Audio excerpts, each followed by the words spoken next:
할렐루야. 호산나교회 주일 예배 나오신 성도 여러분들, 주님의 이름으로 진심으로 축복하고 환영합니다. 우리 온라인 예배를 드리시는 성도님들 동일한 마음으로 축복하고 환영합니다. 11월의 마지막 예배입니다. 다음 주부터는 연말이 본격적으로 시작됩니다. 1년에 우리의 삶을 생각하고 돌아보기 딱 좋은 시간입니다. 하나님 앞에서 이때까지 우리를 이끌어 주신 그 사랑과 은혜를 기억하면서, 그렇게 기억할 때 일어나는 감사와 찬양과 영광을 오늘 주님께 올려드리는 시간 되길 소원합니다. 오늘의 힘되고 내일의 소망 되신 주님, 그 주님을 기뻐하며 함께 찬양하길 소원합니다. 우리 모두 다 함께 그 자리에 일어나서 우리와 영원히 함께 하시는 주님을 찬양합시다.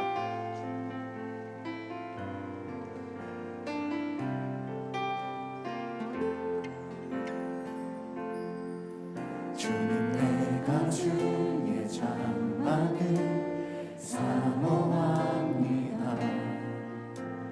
오직 주의 임재를 갈망합니다.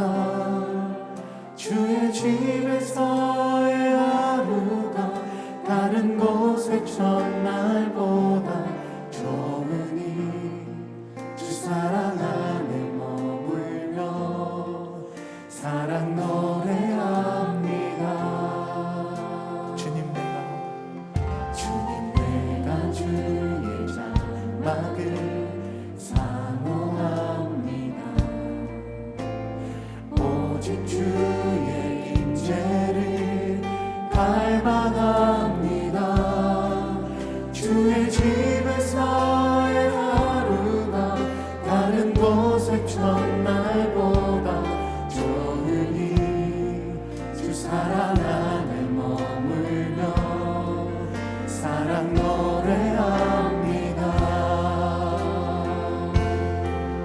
나의 평생에 한 가지 소원, 주의 아름다우신 보며 사랑 노래하는 것. 나의 왕 되신 주님의 얼굴을 구하며 주 사랑 안에 머물러 사랑 노래합니다. 주님, 내가 주님의 장막, 주님, 내가 주의 장막을 사모합니다. 오직 주의 임재를 갈망합니다. 주의 집에서의 하루가 다른 곳의 첫날보다 좋으니 주 사랑 안에 머물러 사랑 노래합니다. 다시 한번 고백합시다. 주님, 나는 주님의 장막을 사모합니다.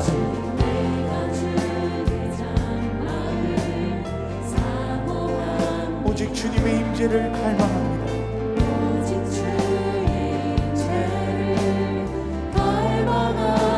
주님의 집에서의 하루가 다른 곳의 첫날보다 좋습니다. 주 사랑 안에 머물며 노래합니다. 주님의 이름을 송축하며 찬양합니다. 사랑 노래합니다. 나의 평생에 단 한 가지 소원, 주의 아름다우신 보며 사랑 노래하는 것. 나의 왕 되신 주님의 얼굴 구하며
새롭게 가오니 날 새롭게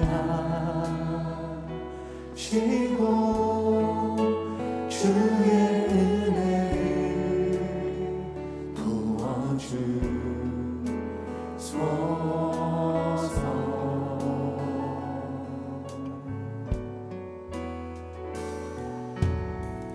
내 안에 발견한 나의 연약함 모두 벗어지라. 주의 사랑으로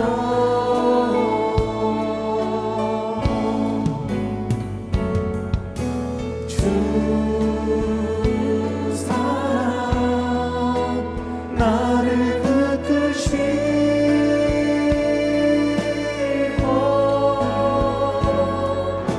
주 곁에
묵상으로 기도하심으로 우리 예배를 주 앞에 올려드리겠습니다. 함께 묵상으로 기도하시겠습니다.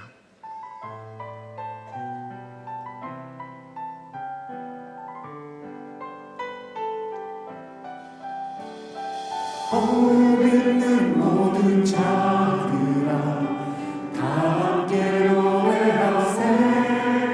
그는 선하시고 인자하신 나의 주.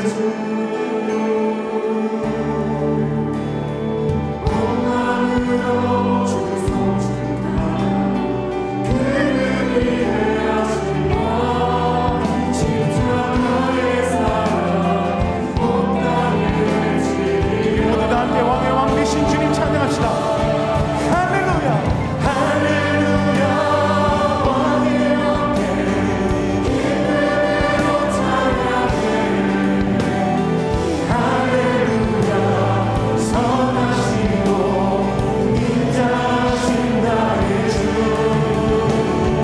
모든 영광 모든 존귀 다 주께 드리네. 임하소서 영광의 왕 예수. 할렐루야 할렐루야 왕의 왕께 기쁨으로 찬양해. 할렐루야 선하시고 인자하신 나의 주. 모든 영광 모든 존귀 다 주께 드리네. 임하소서 영광의 왕 예수. 임하소서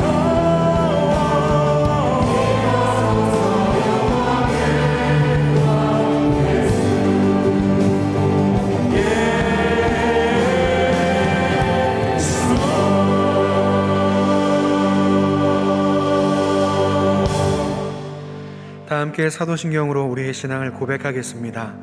나는 전능하신 아버지 하나님 천지의 창조주를 믿습니다. 나는 그의 유일하신 아들 우리 주 예수 그리스도를 믿습니다. 그는 성령으로 잉태되어 동정녀 마리아에게서 나시고 본디오 빌라도에게 고난을 받아 십자가에 못 박혀 죽으시고 장사된 지 사흘 만에 죽은 자 가운데서 다시 살아나셨으며 하늘에 오르시어 전능하신 아버지 하나님 우편에 앉아 계시다가 거기로부터 살아있는 자와 죽은 자를 심판하러 오십니다. 나는 성령을 믿으며 거룩한 공교회와 성도의 교제와 죄를 용서받는 것과 몸의 부활과 영생을 믿습니다. 아멘.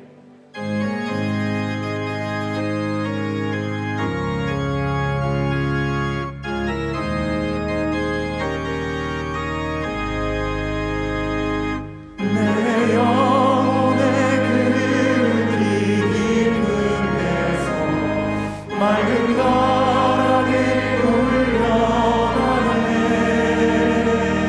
하늘 공조가 언제나 흘러내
이제 다 같이 자리에 앉아서 회개와 결단의 기도를 드리겠습니다.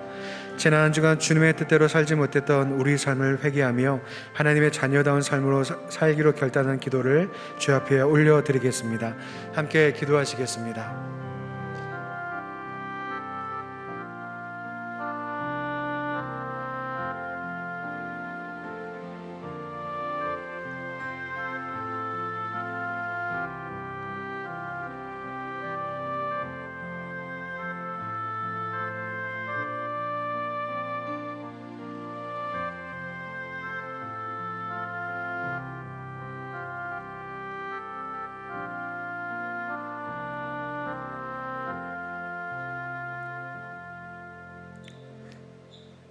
하나님 아버지, 거룩한 예배의 자리로 부르셔 영과 진리로 예배드리게 하심에 감사드립니다.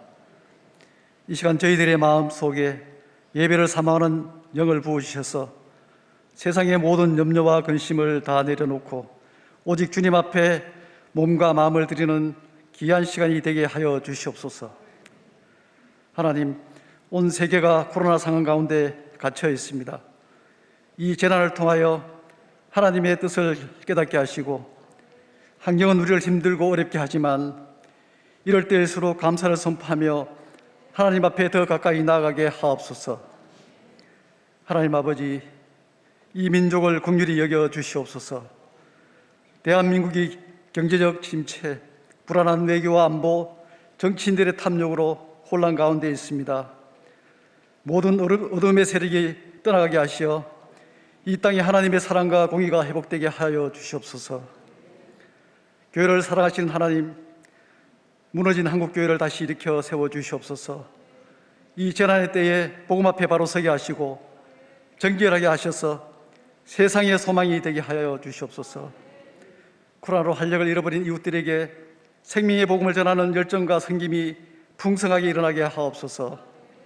성도님들의 가정마다 주님의 크신 은혜로 함께 하시기를 원합니다. 경제적인 어려움으로 원치 않는 질병으로 하나님의 긍휼하심만을 기다리는 우리 성도님들에게 함께하여 주시고 아무리 어렵고 힘든 시험이 찾아와도 두려워하지 않게 하시며 오늘 예배를 통하여 새 힘을 공급하여 주시옵소서. 주님, 특별히 키르키즈 국제대학이 믿음의 훌륭한 졸업생을 많이 배출하게 하시고 명문대학으로 나아가게 하신 것 감사드립니다. 학교를 통해 그 민족을 살리며 중앙아시아를 말씀으로 변화시키는 복음의 전초기지로 그 지역과 특히 이슬람 국가에 복음을 널리 전파하는 큰 사명을 감당하게 하옵소서. 기적의 땅에 주님 사역을 위한 합당한 건축을 허락해 주시고 다음 세대를 훌륭히 키워낼 수 있는 복되고 아름다운 건축이 이루어지게 하옵소서. 특별히 청년들을 위해 기도합니다. 금보다 귀한 지혜를 허락하여 주시옵소서.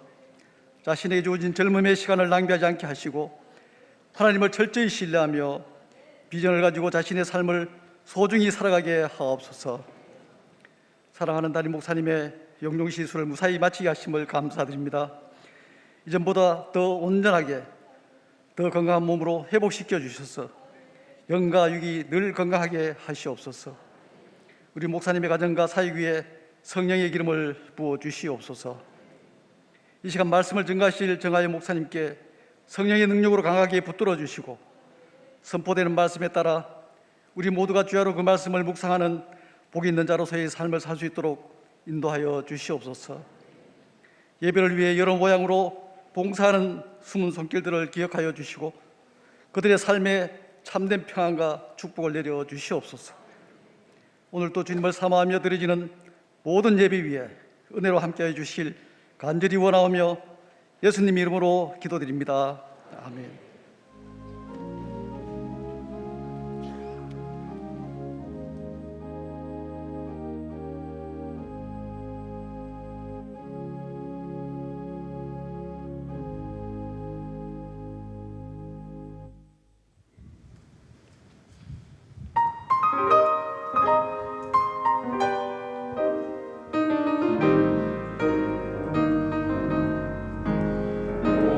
오랫동안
12월 넷째 주 호산나 소식입니다. 오늘 호산나 교회 주일 예배에 나오신 성도님들을 주님의 이름으로 환영합니다. 등록을 원하시는 분은 예배 후 명지는 2층 새가족실에서 하단은 교역자에게 안내를 받으시고 마스크는 항상 착용해 주시기 바랍니다. 12월 행정카운실이 12월 11일 토요일 오전 7시에 명지 1층 사랑부실에서 있습니다. 위원회별 보고 및 안건 첨부 자료를 12월 6일 월요일까지 메일로 제출해 주시기 바랍니다.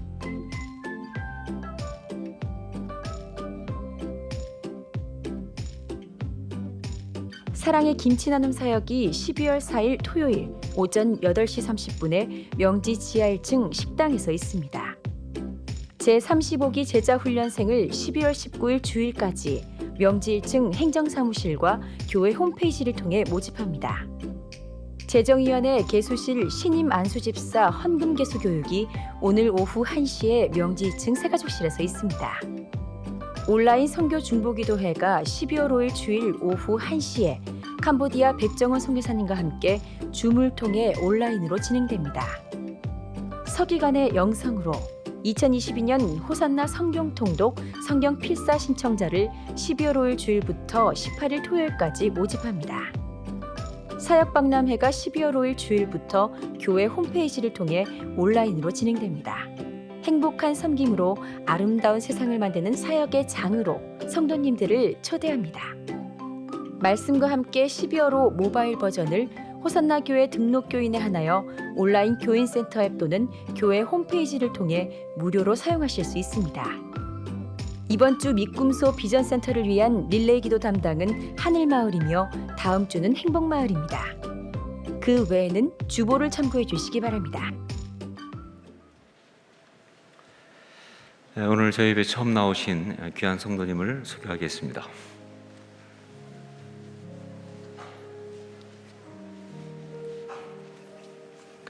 기도하겠습니다.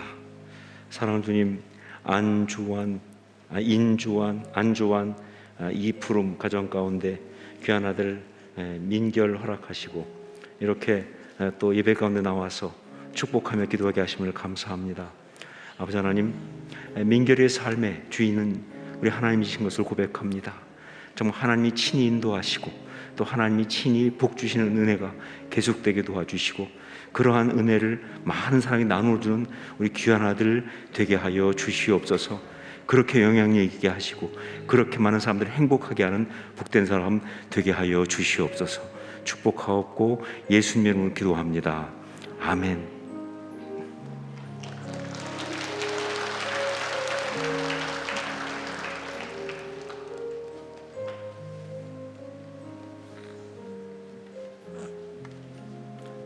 기도하겠습니다. 사랑하는 주님, 김성진 이주희 가정 가운데 귀한 아들 지우 허락하시고 이렇게 또 축복하며 기도하게 하심을 감사합니다. 하나님, 지우를 이 땅에 보내시면서 우리 하나님이 이미 예정하시고 또 준비하신 하나님의 아름다운 섭리가 우리 지우의 삶을 통해서 그대로 이루어지게 하여 주시옵소서. 그 뜻을 이루면서 하나님을 증거하는 그리고 하나님의 사랑을 나누어주는 귀한 아들 되게 도와주시고 많은 사람을 주 앞으로 인도하는 복된 사람 되게 하여 주시옵소서. 축복하옵고 예수님 이름으로 기도합니다. 아멘.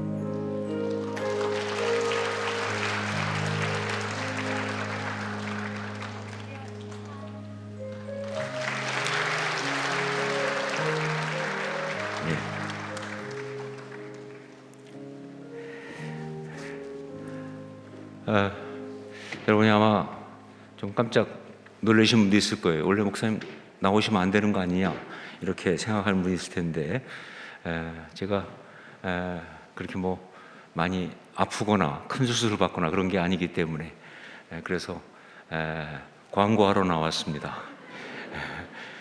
지난 주간에 시술을 받고 시간이 조금 걸려서 뭐 생각할 때는 그냥 금방 끝날 줄 알았는데 이게 또 원래 절차가 그렇게 안 돼 있어서 말씀을 준비할 만한 시간이 없었습니다. 그래서 말씀은 다른 목사님께 부탁하는 것이 여러분에 대한 저의 예의다라고 생각해서 설교는 하지 못하지만 그러나 광고는 해야겠다.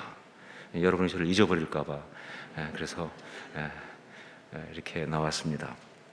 기도해 주셔서 감사합니다. 먼저 학습 신청 및 세례 있습니다. 여러분 특별히 올해 마지막이니까 여러분 이런 중요한 것들은 해를 넘기지 마십시오. 특히 이번에 이 세례 예식은 성탄 주일날 하려고 합니다. 더 의미가 있겠죠? 꼭 잊지 마시고 받아야 하실 분들 필요한 분들 꼭 신청하시기 바랍니다. 그리고 제12회 호산나 사랑의 성탄 선물 나눔 있습니다.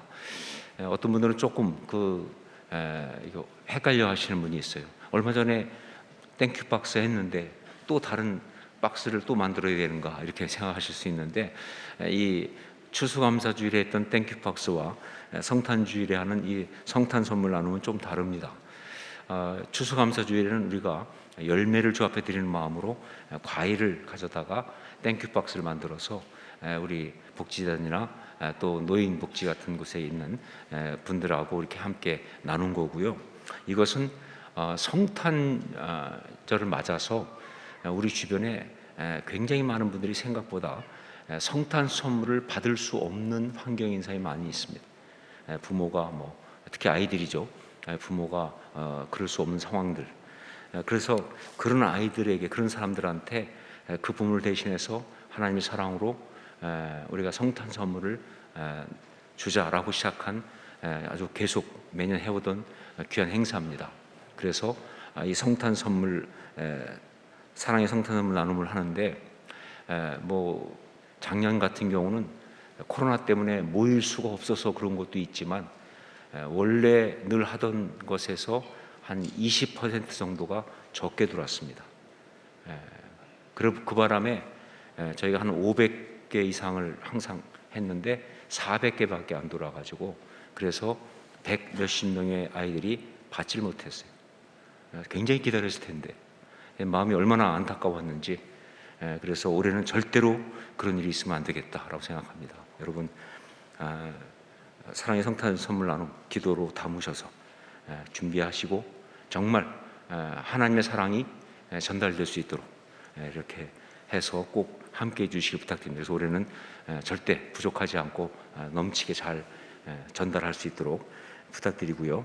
여러분 하여간 어떻게 하는 것에 대해서는 우리 주보에 간지가 있으니까 보시고 그리고 또 온라인으로 신청해 주시고 거기에 따라 주시면 되겠습니다. 미금소 주일학교 교사 모집합니다. 정말 저희 교회 교육부는 우리에게 주신 축복이다 사명이다 말씀드렸는데 교사가 많이 부족합니다. 여러분 하여간 그냥 누군가 하겠지라고 생각하지 마시고 성령의 감동 가운데 내가 할 수 있는 헌신 중에 가장 프라이어리티를 맨 위에다 두시길 부탁드립니다. 그래서 신청해 주시고 또 섬겨 주시고 어떤 분들은 아유 내가 할 수 있겠나 싶은 마음 때문에 주저하는 분이 있는데 여러분이 헌신만 하시면 나머지는 성령님께서 알아서 다 만들어 쓰시니까 걱정하지 않으셔도 될 것 같습니다. 하여간 믿음으로 헌신해 주시고 그래서 우리 교회가 정말 다음 세대 잘 키울 수 있도록 해주시기를 부탁드립니다. 자세한 것은 역시 주보를 참조해 주시고 또 우리 홈페이지를 참조하시면 되겠습니다. 그 외 다른 것들은 주보를 참조하시기 바랍니다. 헌금을 해서 한번 기도하겠습니다. 사랑하는 주님 은혜를 감사합니다. 이 시간 주 앞에 나오면서 또 예물을 가지고 나왔습니다. 우리의 삶의 고백을 담았사오니 주님 받아주시되 정말 우리의 고백은 이것입니다. 물질 어떤 환경 상황 여러 가지로 어렵고 힘들지만 그러나 우리는 주님을 신뢰하고 주님을 의지합니다. 주여 친히 구체적으로 우리 삶의 주인 되어 주시사 인도하여 주시옵소서. 이 고백을 담았사오니 주님 응답해 주시고 우리 삶을 주의 뜻 가운데 지켜주시고 인도해 주시고 그리고 아름답게 승리하게 하여 주시옵소서. 모든 것이 하나님으로부터 임한다는 것을 믿음으로 고백할 수 있도록 역사하여 주시옵소서. 주 앞에 감사드리옵고 예수님 이름으로 기도합니다. 아멘.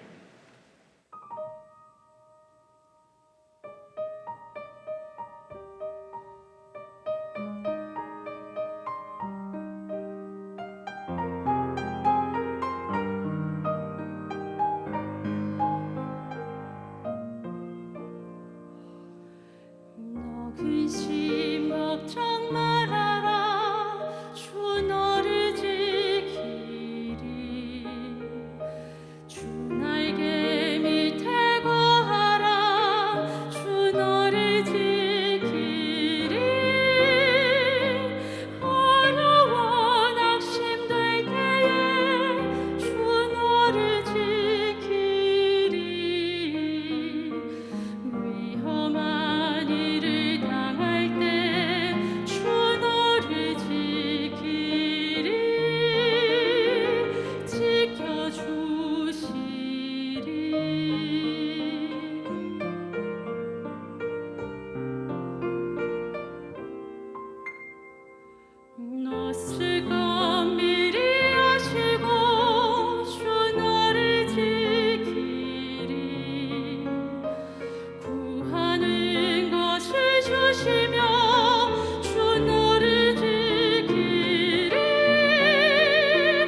나를 지키리 아무 때나 어디서나 주 너를 지켜주시리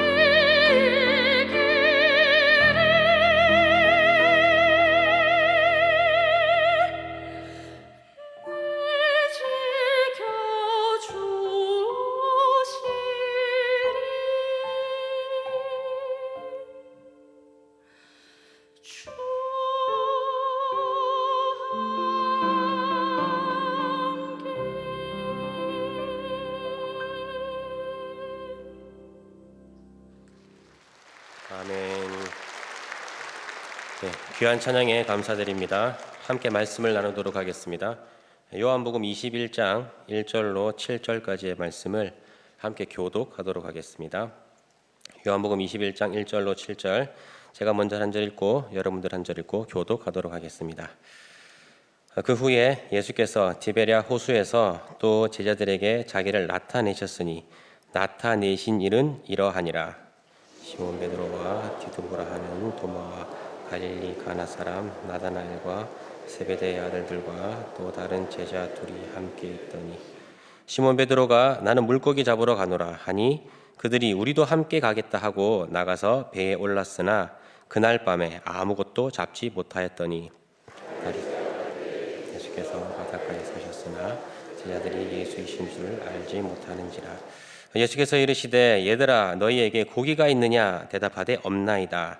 이르시되 그물을 배 오른편에 던지라 그리하면 잡으리라 하시니 이에 던졌더니 물고기가 하나 그물을 들 수 없더라. 함께 읽겠습니다. 예수께서 사랑하시는 그 제자가 베드로에게 이르되 주님이시라 하니 시몬 베드로가 벗고 있다가 주님이라 하는 말을 듣고 겉옷을 두른 후에 바다로 뛰어내리더라. 아멘. 반갑습니다. 저는 교구의 기쁨 마을을 섬기고 있는 정하영 목사라고 합니다. 지난 월요일 저녁에 갑자기 전화가 와서 제가 이번 주 주일에 설교를 해야 된다는 충격적인 말을 제가 전해 듣고 목사님의 건강을 더 걱정을 해야 되는데 오히려 설교를 해야 되는 저의 처지를 더 걱정해야 되는 그런 한 주를 보냈었습니다. 그러다가 어떤 주제가 좋을까 좀 고민을 하다가 이제 시기가 11월이 되다 보니까 올 한 해 동안 여러 수고를 한 우리에게 하나님이 좀 위로와 격려를 주시지 않을까 하는 생각이 들었습니다. 그러다 보니까 갑자기 요한복음 21장 본문 말씀이 생각났습니다. 사실 요한복음은 20장으로서 사실상 끝이 납니다. 20장 31절 말씀이 사실상 요한복음을 끝맺어주는 그런 말인데, 그런데 21장은 그럼 뭐냐? 좀 에필로그에 가까운, 즉 부록에 가까운 그러한 본문이다라고 이해하시면 됩니다. 자, 그런데요, 저는 이 요한복음 21장은 요한복음의 다른 어떤 장들보다도 하나님의 아들이신 예수 그리스도를 생동감 있게, 입체감 있게 너무나도 잘 나타내주는 본문이라고 생각을 합니다. 이 21장은 어떤 내용이냐면요, 예수님이 시리에 젖은, 실패감에 젖은 제자들을 찾아가셔서 그들을 위로하시고 격려하시는 아주 감동적인 본문입니다. 오늘 읽은 본문은 우리가 7절까지는 읽었지만 근데 21장 전반부의 분위기를 함께 살펴볼 겁니다. 그래서 예수님이 제자들에게 어떻게 위로하셨는가를 살펴보면서 우리가 함께 좀 위로를 나누는 그런 시간 갖도록 하겠습니다. 오늘 본문은 21장인데요. 근데 21장은 어디와 좀 관계가 깊냐면은 요한복음 18장과 관계가 깊습니다. 요한복음 18장에는 어떤 사건이 있냐면은 우리가 잘 아는 예수님을 부인한 사건이 있습니다. 예수님께서는 제자들을 불러 모으시고 이렇게 말씀하십니다. 오늘 밤 내가 잡히면 너희들은 다 뿔뿔이 흩어질 것이다. 나를 떠날 것이다. 특히나 베드로에게는 너는 닭 울기 전에 3번 나를 부인할 것이다 라고 그렇게 말씀하셨습니다. 자, 그러니까 제자들은 어떤 반응을 보입니까? 다들 발끈했습니다. 특히나 베드로는 앞장서서 이렇게 얘기했습니다. 주님, 다른 사람은 몰라도 저는 그렇지 않습니다. 다른 사람은 다 떠나갈지언정 저는 끝까지 주님 곁에 지키고 주님 가시는 어디든 따라갈 겁니다. 이렇게 호언장담했었습니다. 자, 그런데 그 뒤에 경과는 여러분들 너무나 잘 아시죠. 주님 말씀 그대로 되었습니다. 주님이 잡히시자 베드로와 제자들은 뿔뿔이 흩어지게 됩니다. 그리고 베드로는 주님을 한 번도 아니라 3번이나 부인하는 그런 일을 겪게 되죠. 자, 그리고 난 이후에 예수님은 홀로 이 고난의 길을 걸어가십니다. 그리고 십자가에 달려 돌아가셨죠. 그런데 영광스럽게도 우리 주님은 3일 만에 부활하셔서 제자들 앞에 나타나셨습니다. 그게 바로 요한복음 20장 본문입니다. 자, 그런데 이 제자들 앞에 예수님이 나타나시니까 제자들의 마음은 어땠을까요? 당연히 환희와 감격과 기쁨이 있었을 겁니다. 우리가 따라다녔던 그 예수님이 정말 하나님의 아들이시구나라는 그런 기쁨과 영광스러움이 그 자리에 분명히 있었을 겁니다. 그런데 마음 한구석에는 이런 게 또 남아 있었겠죠. 커다란 짐, 바로 요한복음 18장에 바로 그 사건입니다. 제자들의 마음은 아마 이러했을 겁니다. 내가 예수님의 부활을 목격하니까 너무나 기쁘다. 예수님은 정말 하나님의 살아계신 아들이었다라는 마음도 있지만, 그러나 나는 여기까지다. 나는 예수님의 제자가 될 자격이 없는 사람이야. 나는 사도로서, 증인으로서 부름받을 수 있는 자격이 없는 사람이야 라는 그러한 마음을 가졌을 겁니다. 왜요? 그들이 호언장담했지만은 어떻게 됐습니까? 그들은 그날 밤에 예수님을 부인하고 뿔뿔이 흩어지면서 그렇게 예수님을 배반해 갔던 이력이 있기 때문입니다. 자, 그리고 제자들은 지금 어디에 와 있냐면요, 고향에 돌아와 있습니다. 이런 마음이죠. 나는 사도가 될 자격이 없어 하는 마음으로, 나는, 나 같은 사람은 그냥 내 본업에 다시 돌아가야 돼 해서 고향으로 돌아와서 지금 어부 생활을 다시 시작하고 있는 것이 바로 21장 내용입니다. 여러분들 지금 제자들의 마음, 이 제자들의 상황이 혹시 이해가 되시나요? 그들은 지금 어떤 상황이냐면요, 자기들의 모습 때문에 스스로 실망한 상황입니다. 그 실패를 겪은 그 사건 때문에 지금 좌절해 있는 그러한 상황입니다. 그런데 바로 그러한 제자들에게 우리 오늘 예수님께서 찾아가신 것입니다. 스스로 실망하면서 좌절하면서 큰 시리에 빠져 있는 그들에게 우리 주님은 찾아가셔서 그들을 위로하시고 세워주시는 본문이 바로 오늘 본문이라는 말입니다. 자, 그럼 우리 주님은 이들을 찾아가셔서 어떻게 위로하셨는가를 오늘 세 부분으로 조금 나누어서 살펴보도록 하겠습니다. 우리 주님은 이 제자들에게 어떤 위로의 방식으로 찾아가셨는가? 첫 번째로는요, 우리 주님은 찾아오심에 대한 방법으로 제자들을 위로하셨습니다. 본문 4절에서 6절 말씀을 함께 읽어볼까요? 4절에서 6절까지의 말씀입니다. 시작. 날이 새어갈 때에 예수께서 바닷가에 서셨으나 제자들이 예수이신 줄 알지 못하는지라. 예수께서 이르시되 얘들아 너희에게 고기가 있느냐? 대답하되 없나이다. 이르시되 그물을 배 오른편에 던지라. 그리하면 잡으리라 하시니 이에 던졌더니 물고기가 많아 그물을 들 수 없더라. 자, 본문에서 제자들은 고향에 돌아와서 자신들의 본업으로 돌아왔습니다. 어부의 삶에 지금 충실하고 있죠. 그런데 상황은 지금 예전만큼 일이 잘 풀리지 않는 것 같습니다. 오랜만에 다시 어부의 생활로 돌아와서 그런지 물고기가 밤이 새도록 잡아도 한 마리도 잡지 못했다라고 그렇게 기록하고 있습니다. 자, 그런데 그때 먼 육지에서 한 목소리가 들립니다. 이런 얘기를 합니다. 얘들아, 너희에게 고기가 있느냐? 바로 예수님이 하신 말씀입니다. 그런데요, 본문에는 이 목소리가 예수님이신지 그들은 전혀 알지 못했다고 4절은 이야기해주고 있습니다. 제자들은 지금 예수님이 자기들을 찾아오리라고는 전혀 생각지 못했던 것입니다. 자, 그런데 그 예수님께서 제자들에게 이렇게 말씀하십니다. 얘들아, 오른편에 그물을 던지라 라고 말씀을 하시고, 제자들은 영문도 모른 채 그물을 오른편에 던졌더니 수많은 물고기가 한꺼번에 잡혀서 오늘 본문 표현대로라면은 그물을 들 수 없는 지경에 이르렀습니다. 자, 그런 제자들이 이거 보니까 옛날에 경험했던 일이거든요. 가만히 생각해 보니까 그때 그 일이 생각난다. 주님이 우리를 찾아오셨던 바로 그때구나. 이 본문에 보면 7절에 보면은 예수께서 사랑하시는 그 제자가 눈치가 아주 빠른 제자인데 바로 사도 요한을 얘기하는 겁니다. 사도 요한이 그래서 얘기하는 겁니다. 이거 주님이다. 주님이시라. 그제서야 그들은 주님이 오심을 알아차린 것입니다. 그들은 사실 한밤중에 주님이 찾아오시리라고는 전혀 생각지도 못했는데, 그런데 예수님은 그들을 찾아가셨던 것입니다. 시리에 빠진, 그리고 자신들은 실패한 자들이라고 생각하는 그들에게, 허무함과 스스로 실망감에 젖어 있는 그들의 마음 가운데에 그 실패 현장에 우리 주님이 직접 찾아가신 겁니다. 저는 이게 왜 감동스럽냐면요, 이 모습은 하나님께서 그의 백성들과 어떻게 관계를 맺으시는지 보여주는 한 장면 같아서 그렇습니다. 여러분, 기독교의 가장 영광스럽고 은혜로운 진리가 뭔지 아십니까? 기독교의 가장 영광스럽고 은혜로운 진리, 그것은 바로 우리가 하나님을 찾아가는 것이 아니라 하나님이 우리를 찾아오시는 데 있습니다. 여러분, 우리는 사실은 끝까지 하나님을 외면하려고 합니다. 할 수만 있으면 하나님을 거절하려고 하는 죄의 본성, 죄의 습성을 가지고 살아갑니다. 그러나 하나님께서는 이런 우리들을 끝까지 찾아오십니다. 포기하지 아니하시고 끝까지 찾아오십니다. 외면하려고 하는 우리 인생에 찾아오시고 상처와 실패로 가득한 우리 인생에 찾아오십니다. 사실 오늘 본문에서 우리 주님은 제자들을 다시 찾아갈 이유가 전혀 없습니다. 왜냐하면 이 사람들은 너무 형편없는 자들이기 때문입니다. 그들은 호언장담했지만 그날 밤에 주님 배반하고 다 떠나가는, 신의도 지키지 못하는, 믿음도 없는 그런 형편없는 자들이었습니다.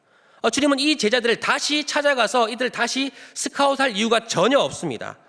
예수님이 가장 힘들 때 외면하고 지켜주지 못했던 그러한 자들이기 때문입니다.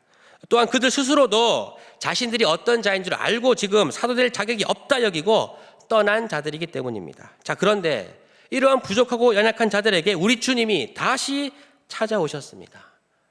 여러분, 기독교는 하나님이 찾아오시는 종교입니다.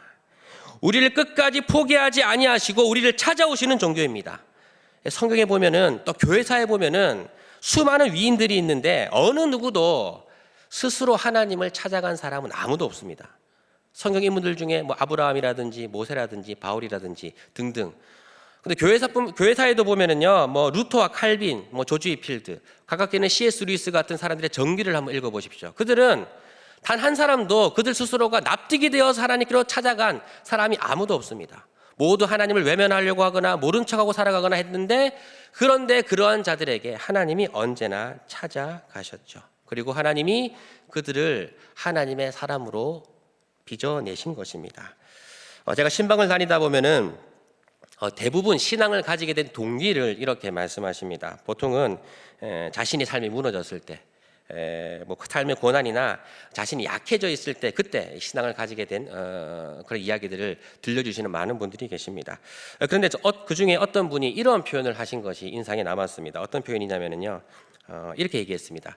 그분이 사업에 대한 이야기를 해주셨는데 사업이 어려움을 당했습니다. 근데 어떤 이야기인지 정확히 말씀드릴 수는 없습니다만 이렇게 표현하셨어요. 그때 그 사업이 무너진 것, 그 사건을 만났다는 표현을 하셨거든요. 만난 게 참 다행입니다. 왜냐하면 그 사건 없었으면은 저는 절대로 믿음을 갖지 않았을 것이기 때문입니다.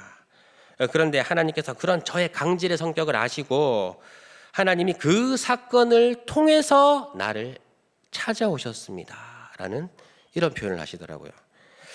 참 기억에 남는 그런 표현이었습니다. 하나님이 그 사건을 통해서 나를 찾아오셨다. 여러분, 그렇습니다. 하나님은요, 오늘 우리의 삶의 한 사건을 통해서, 삶의 한 순간을 통해서 우리를 찾아오시는 분이십니다. 우리의 연약함에 찾아오시고 우리의 강팍함에 찾아오시고 하나님을 외면하려고 하는 우리 악한 가운데 찾아오시며 또 자기 스스로에게 실망감에 젖은 넘어진 자들에게 찾아오시는 분이십니다. 그리고 두드리시고 문을 여시고 우리를 세워주시는 분이십니다. 오늘 본문에서 우리 주님의 그 모습을 발견할 수 있습니다. 실패한 자들에게, 실망에 빠진 자들에게 그들 마음 가운데에 우리 주님은 찾아오셨습니다. 이것이 우리가 첫 번째로 발견할 수 있는 주님의 위로입니다. 자, 두 번째로 우리 주님의 주신 위로는 무엇일까요? 우리 주님이 주신 위로는 이렇게 표현할 수 있을 것 같습니다. 침묵이라는 겁니다. 오늘 본문 9절과 10절 말씀을 함께 읽어볼까요? 9절과 10절 말씀입니다. 시작. 육지에 올라보니 숯불이 있는데 그 위에 생선이 놓였고 떡도 있더라. 예수께서 이르시되 지금 잡은 생선을 좀 가져오라. 자, 제자들은 지금 그렇게 배에서 고기를 잡고 육지에 지금 내려왔습니다. 근데 육지에 도착해 보니까 뭔가가 준비되어지고 있는 겁니다. 숯불이 피워지고 거기에 떡이 구워지고 고기가 구워지고 있는 겁니다. 이 뭐냐면은 예수님께서 지금 제자들을 위해서 준비하신 만찬의 자리입니다.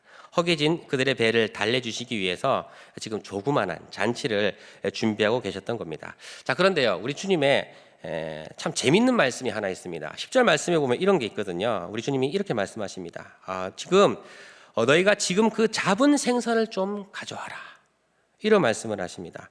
여러분, 저는 여기서 우리 주님의 배려가 얼마나 깊은 것인지 느낄 수 있었습니다. 만약에 우리 주님이 이 만찬의 자리에 제자들이 돌아왔을 때에 주님이 준비하신 걸로만 만찬을 준비했다면 제자들의 마음이 어땠을까요?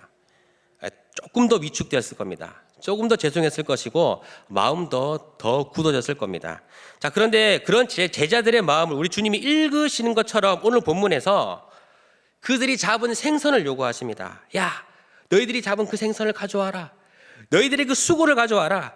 우리가 함께 여기서 나누고 함께 잔치를 베풀고 만찬을 즐기자라고 말씀하고 계십니다. 제자들의 마음을 너무나 깊이 잘 헤아리고 계신 것 같습니다. 자, 그런데 여기서 더 중요한 게 하나 있습니다. 12절 13절 말씀 읽어볼까요? 12절 13절입니다. 함께 읽겠습니다. 시작. 예수께서 이르시되 와서 조반을 먹으라 하시니 제자들이 주님이신 줄 아는 고로 당신이 누구냐 감히 묻는 자가 없더라. 예수께서 가셔서 떡을 가져다가 그들에게 주시고 생선도 그와 같이 하시니라. 여러분, 지금 이 본문의 분위기가 느껴지십니까? 함께 식사의 자리를 나누는데 제자들은 아직도 예수님께 말을 못 붙이는 그런 상황입니다. 왜냐하면 죄송한 마음 때문에 그렇죠. 누구 하나 쉽게 말을 붙이지 못한다고 그렇게 본문은 분위기를 그렇게 묘사해주고 있습니다. 자, 그런데 그런 상황에 우리 주님이 계속해서 떡을 가져다가 그들에게 먹이시면서 떡도 구워다가 그들에게 가져다 주시면서 먹이십니다. 자, 근데 제가 왜 이 구절을 주목하냐면요, 지금 이 분위기에서 말 안 해도 다 아는 하나의 사건이 있기 때문입니다. 이들을 서먹하게 만드는 한 사건이 있기 때문입니다. 무엇입니까? 바로 예수님을 부인했던 바로 그 사건. 아무도 말은 하지 않고 있지만은 그 사건이 지금 이 분위기를 계속해서 어렵게 만들고 있습니다. 제자들은 아직도 그것 때문에 주님께 죄송하고 서먹서먹해서 눈치 보고 있는데, 자, 그런데 여러분, 우리 주님의 행동을 보십시오. 주님의 모습을 가만히 보십시오. 우리 주님은요, 단 한순간도 그 사건에 대해서 언급하지 않으십니다. 그 사건에 대해서 조금이라도 말씀하고 있지 않으십니다. 분위기가 어느 정도 무르익었으면 이렇게 얘기할 수 있겠죠. 우리가 흔히 말하는 아이스 브레이크 좀 시간 가지고 나서 이제 본격적으로 하고 싶은 말. 주님이 찾아오셔가지고, 야 베드로야, 너 그때 그렇게 자신감이 넘치게 그렇게 얘기했지만, 나 안 버린다고 얘기했지만, 너 봐라, 너 나를 배반하고 떠났잖냐. 그래, 너는 그렇게 자신감에 근거해서 사는 게 문제야. 너 자신을 의지하지 말고 그래서 나를 의지해야 되는 거야. 이렇게 교훈적인 말씀, 교과서적인 말씀을 하셔도 되는데, 근데 그런 말씀 일체 하지 아니하십니다. 오히려 기죽어 있는 그들의 마음을 헤아리시고 그들을 세워주시면서 그들의 실책에 대해서, 그들의 실패에 대해서 침묵하고 계십니다.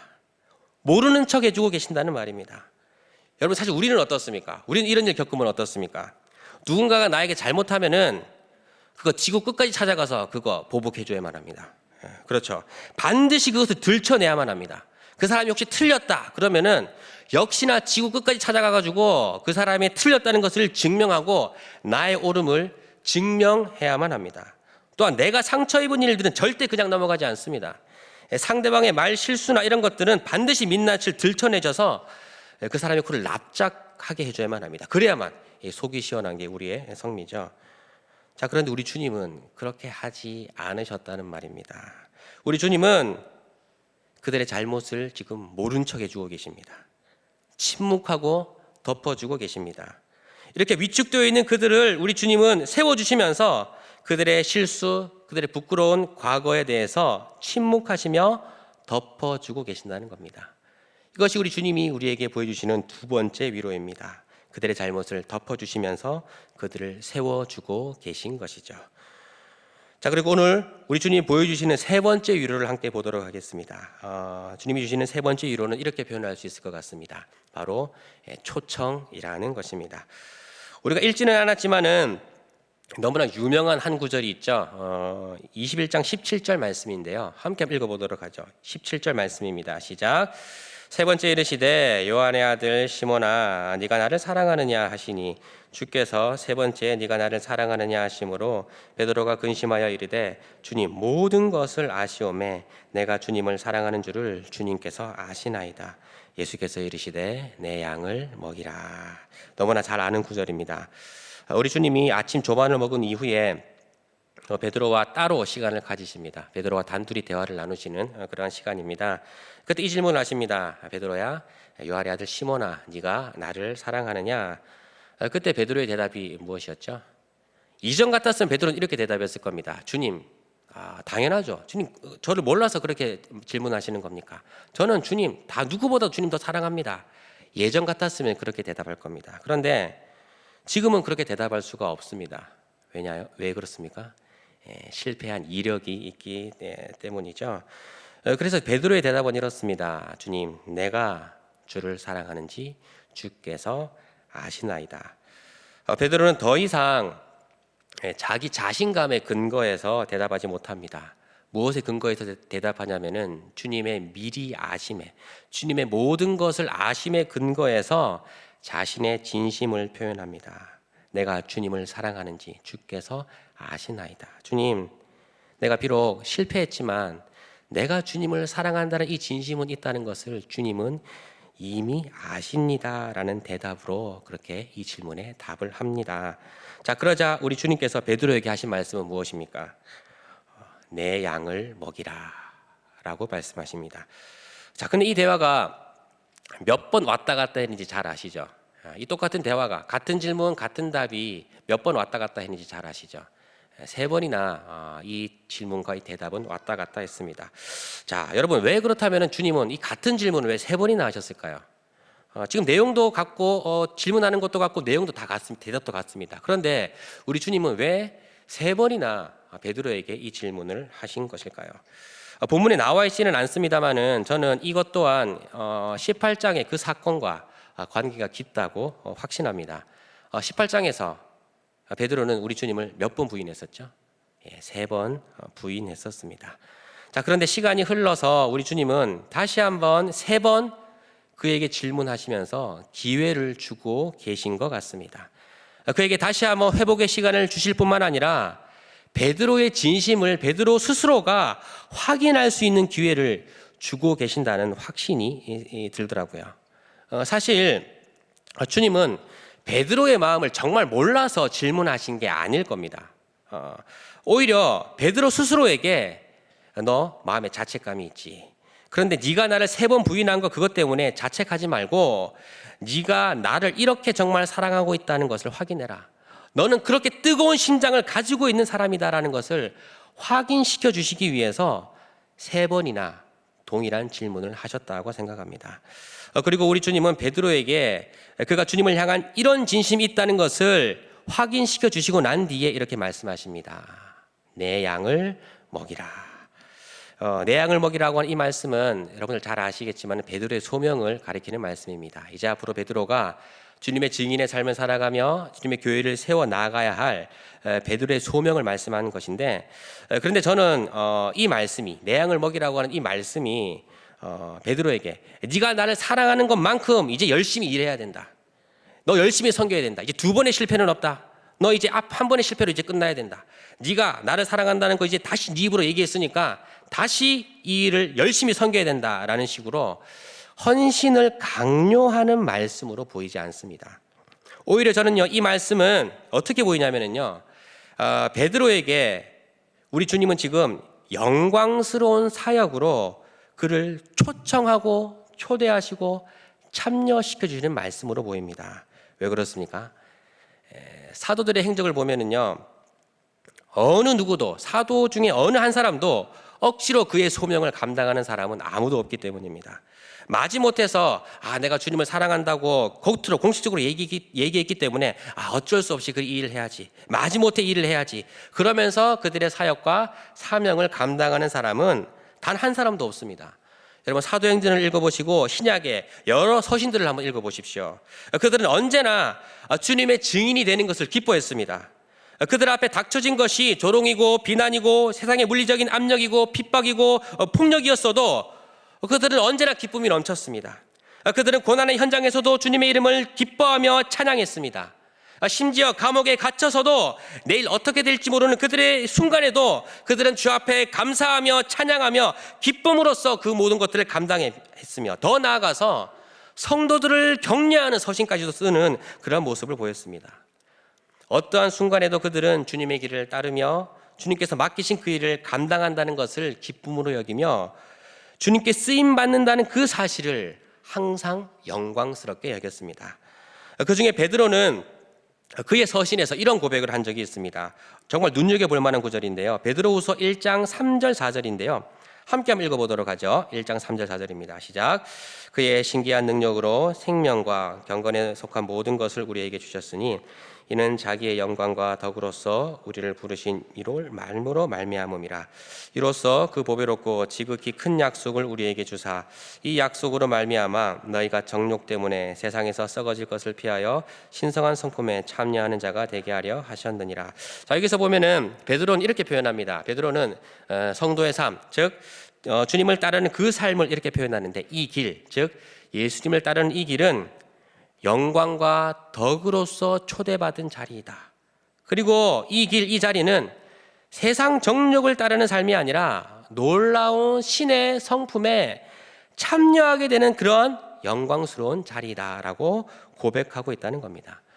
여러분, 베드로는요, 사도의 직분을 감당하면서 제자의 삶을 살아가는 것이 내가 무언가 주님을 위해서 희생하고 헌신하는 그 길이 아니라 도리어 이 길은 내가 하나님의 사람으로 더욱더 빚어지는 자리이며 그 영광을 맛보며 하나님의 그 놀라운 성품에 참여하게 되는 그런 영광스러운 자리라는 것을 점점 깨닫고 한 고백이 바로 베드로후서 1장 3절과 4절의 고백이라는 말입니다.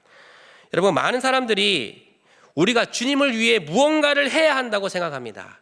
나를 드려야만 한다고 생각을 합니다.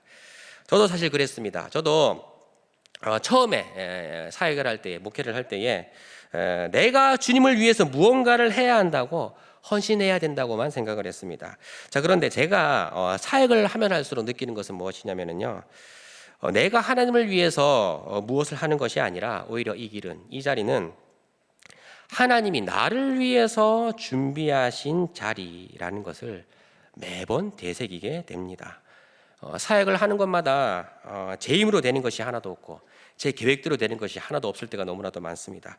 자, 그런데 그때 제가 꺾이고 저를 내려놓을 때마다 하나님께서 하나하나 간섭하시는 것을 보게 되고 제가 넘을 수 없는 것을 넘게 하시며 풀어가시는 주님의 은총을 보게 되고, 길이 막혔을 때에는 하나님이 그 길을 어떻게 풀어가시는가를, 또 채워가시는가를 보게 되며, 또한 제가 어떻게 이제 앞으로 나의 삶을 채워갈까 했을 때에 언제나 주님은 필요한 것들을 나에게 공급하시며 채우시며 먹이시는지 너무나도 많이 보게 되는, 그래서 이 모든 걸음걸음을 한 걸음 한 걸음 걸을 때마다 저는 내가 하나님을 위해서 무언가를 하는 것보다 하나님이 어떤 분이신지를 더욱더 깊이 알아가는 그러한 자리가 되며, 나의 못난 성품은, 나의 불신앙들은 조금씩 빚어져가는 그러한 자리라는 것을 시간이 지나면 지날수록 더욱더 깊이 경험하게 되고 인정하게 된다는 겁니다. 이것은 비단 저 같은 목회자에게만 적용되는 것이 아닐 겁니다. 여러분 또한 삶을 걸어가면서 분명히 회피하고 싶은 일들이 있을 겁니다. 도망가고 싶은 일들이 있을 겁니다. 또 지금은 11월이어가지고 내년에는 지금도 우리 신입교사를 많이 모집하고 있는데 내년에는 기필코 교사를 안 하겠다는 그런 사명을 반드시 이루고야 말 거야. 그리고 이제 순장도 내년에는 조금 여러 핑계를 대가지고 조금 목사니까 잘 쇼부봐가지고 내려놔야지, 이런 마음을 지금부터 갖고 뭔가 이제 시나리오를 준비하고 계신 분들이 계실지 모르겠습니다. 자, 그런데 하다가 보면은 이제 뜻대로 잘 되지 않고 또 설득당해가지고 하시는 분들이 대부분이실 텐데, 자, 그런데 그렇게 어쩔 수 없이 내가 피하고 싶었지만은 어쩔 수 없이 그 일을 감당하게 될 때에, 그런데 그 일을 하시면서 힘겹고 버겁지만 그 일을 감당하시면서 여러분 어떻습니까? 오히려 그 자리가 하나님에 대한 고백과 스토리가 생기는 자리라는 것을 경험해 보지 않으셨습니까? 여러분, 그렇습니다. 그 자리가, 나에게 주어졌던 그 버거운 자리가 오히려 나를 자라게 하고 이 헌신이 나를 아름답게 빚어가는 자리라는 것을 보게 될 때가 너무나도 많다는 것이죠. 그리고 결국 이 자리를 통하여서 나는 내가 하나님을 위해서 무언가를 헌신하는 자리가 아니라 하나님이 나를 위해서 초청하시고 초대하시고 참여시켜 주신 자리였구나라는 것을 깨닫게 된다는 겁니다. 여러분, 그렇습니다. 내 양을 먹이라라고 하는 이 말씀은 단순히 베드로에게 희생이나 헌신을 강요하는 그런 말씀이 아닙니다. 네가 나를 사랑하는 것만큼 네 헌신을 보여라, 이런 말이 결코 아닙니다. 오히려 이 말씀은 베드로를 영광의 자리로 초청하고 계시는 말씀입니다. 그 길이 얼마나 영광스럽고 아름답고 존귀한 자리인지 맛보도록 초대시켜 주시며 참여시켜 주시는 말씀이라는 말입니다. 여러분, 저는 이것이 주님이 주시는 위로의 클라이막스라고 생각합니다. 왜냐하면요, 보잘것없고 실패로 가득한 인생들에게, 형편없는 자들에게 주님 찾아오셔서 그들을 세우시고 격려하시면서 더 나아가 감히 이 영광스러운 일에 참여할 수 없는 자들임에도 불구하고 그 영광의 자리로 그들을 초대하셔서 동력자로 불러주시는 이 모습, 저는 이 모습이 주님이 주시는 위로의 절정이라고 생각합니다. 우리 주님은 그렇게 제자들을 찾아오셔서 그들을 위로하셨습니다. 제자들의 모든 삶의 실패 가운데에 주님은 찾아오셔서 그들의 실수, 그들의 실패를 덮어주시고 세워주시며 또한 그들을 영광의 자리로 초청해 주셨던 겁니다. 오늘 말씀을 정리하도록 하겠습니다. 여러분, 사실 오늘 본문 말씀은 제가 사역을 처음 시작할 때에 저에게 위로를 주었던 그런 말씀이기도 합니다. 저는 25살쯤에 작은 교회에서 전도사 사역을 시작했었는데 저의 친구의 소개로 제가 들어가게 됐습니다. 제 친구는 1년 먼저 사역을 시작했었고, 근데 사역을 같이 하다 보니까 제 친구는 사역을 너무 잘하는 겁니다. 너무 잘하고 하는 것마다 잘 되고 담임 목사님의 신임을 더 잘 얻어가는 것 같고, 그러다 보니까 그런 구조가 되면은 약간 같은 나이 같은 친구면 조금 그 교회 안에 좀 질투가 생기기 마련이거든요. 근데 저는 질투가 생기기보다 오히려 저에 대한 자격지심이 생기더라고요. 나는 왜 이 모양일까? 왜 나는 내가 하는 것들은 왜 이렇게 잘 풀리지 않을까? 그런데 그 자격지심을 넘어서 오히려 심지어 주님께 죄송한 마음이 들기까지 하더라고요. 내가 주님을 위해서 할 수 있는 게 아무것도 없구나라는 그런 생각까지 들더라고요. 그런데 바로 그 즈음에 바로 오늘 본문의 말씀을 우연히 묵상했습니다. 그리고 오늘 본문에서 베드로의 실패를 안아주시면서 그를 다시 초청하시는 그 주님의 이 위로에 저는 도서관에서 그때 말씀 묵상했던 것 같은데 혼자 말씀 묵상하면서 눈물을 글썽였던 그런 기억이 있습니다. 그때 주어졌던 가장 큰 위로가 무엇이냐면요, 제가 무언가를 잘 하지 않아도 우리 주님이 계속해서 이 말씀을 하시고 계시는 것 같았습니다. 너 끝까지 나와 함께 가자. 네가 뭘 잘 하지 못해도 된다. 열매가 없어도 된다. 실패해도 된다. 그래, 너는 이 길을 계속해서 나와 함께 가자라는 그런 말씀으로 제게 다가왔습니다. 여러분, 제가 무언가를 잘 하지 않아도, 여전히 제가 무언가를 실패해도 여전히 보잘것없는 그러한 삶 가운데 주님은 찾아오셔서 나를 세워주시며 이 영광스러운 주님의 사역에 참여시켜 주시고 맛보게 하시며 그리고 나를 동력자로 불러주신다는 그 사실 때문에 저는 너무나도 큰 위로를 얻었던 적이 있습니다. 여러분, 그렇습니다. 이것은 비단 베드로와 제자들에게 뿐만 아니라 우리 모두에게 주시는 주님의 위로인 줄로 믿습니다. 우리 주님은 우리를 찾아오십니다. 우리들의 실패에 찾아오시고 또한 열매 없는 우리의 삶에 찾아오시고 우리들의 좌절한 가운데 찾아오시며 우리 스스로 실망하는 그 자리에 찾아오시는 분이십니다. 그리고 우리를 세워주시며 우리들의 실책, 우리들의 실패, 우리들의 모든 실수를 덮어주시고 모르는 척 하시며 더 나아가 우리들을 주님의 그 영광스러운 일에 가장 찬란하고 복된 주님의 그 영광스러운 그 사역에 우리를 초청하시며 동참시켜 주십니다. 여러분, 이분이 바로 우리 구주 예수 그리스도이십니다. 이 주님의 위로를 날마다 경험하시며 살아가시는 우리 모두가 되기를 주님의 이름으로 축복합니다. 잠시 한번 기도하도록 하겠습니다. 하나님, 우리의 삶은 언제나 위로가 필요한 삶입니다. 실패로, 좌절로, 넘어짐으로 가득한 인생이 우리의 인생입니다. 그런데 오늘 본문에서 베드로의 실패를 주님 침묵하시며 안으시며 그를 회복시키시며 이 영광의 자리로 초청하셨던 이 말씀 다시 한번 우리가 새기면서 주님께서 끼쳐주시는 우리 위로를 함께 경험하기를 소망합니다. 실패했던 그 자리에 주님 찾아오셔서 우리를 소생시켜 주시옵소서. 그래서 주님께서 일으키시는 그 회복으로 말미암아서 그 영광스러운 길을 계속해서 걸어갈 수 있는 우리의 삶이 되게 하여 주시옵소서. 예수님의 이름으로 기도드립니다. 아멘. 우리 다 같이 일어나셔서 우리 힘들고 지쳐 이 찬양, 주님이 우리에게 주시는 말씀을 깊이 생각하시면서 함께 찬양했으면 좋겠습니다.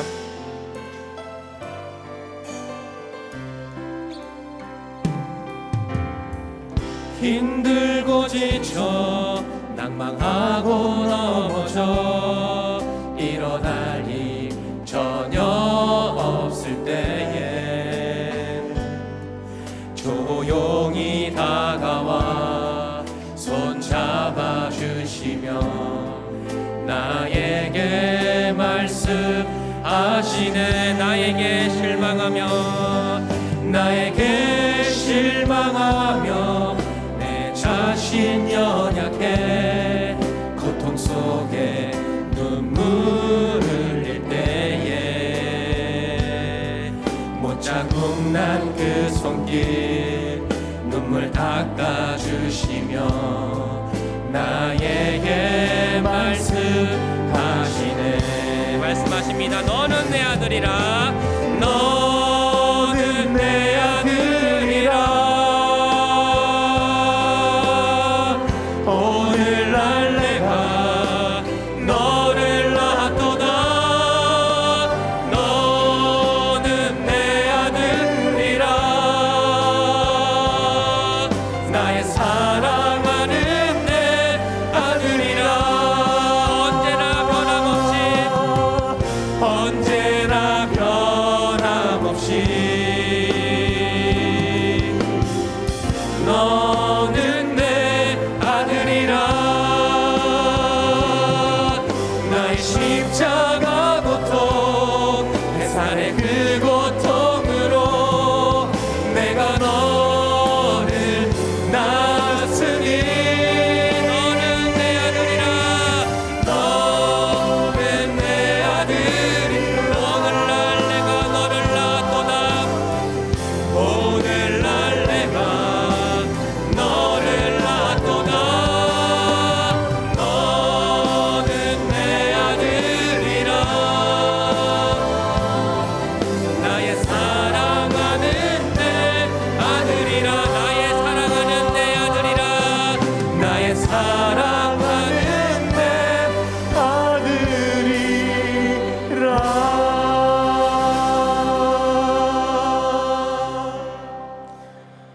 지금은 교회의 머리가 되신 우리 구주 예수 그리스도의 크신 은혜와 하나님의 무한하신 사랑하심과 성령의 교통하심과 위로 주심과 깨닫게 하심이 오늘 주님의 위로를 갈망하면서 주님의 위로만이 참된 위로임을 깨닫고 돌아가는 우리 사랑하는 성도들의 심령과 그들의 생업과 그들의 삶의 모든 순간 가운데에, 그리고 선교지에서 여전히 주의 말씀을 증거하는 사랑하는 주의 종들 가운데에 이제로부터 영원토록 항상 함께 있을지어다.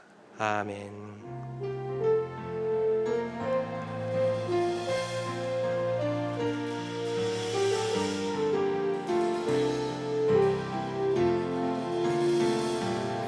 우리 예배를 다시 하나님께 영광의 박수 올려드리겠습니다. 할렐루야.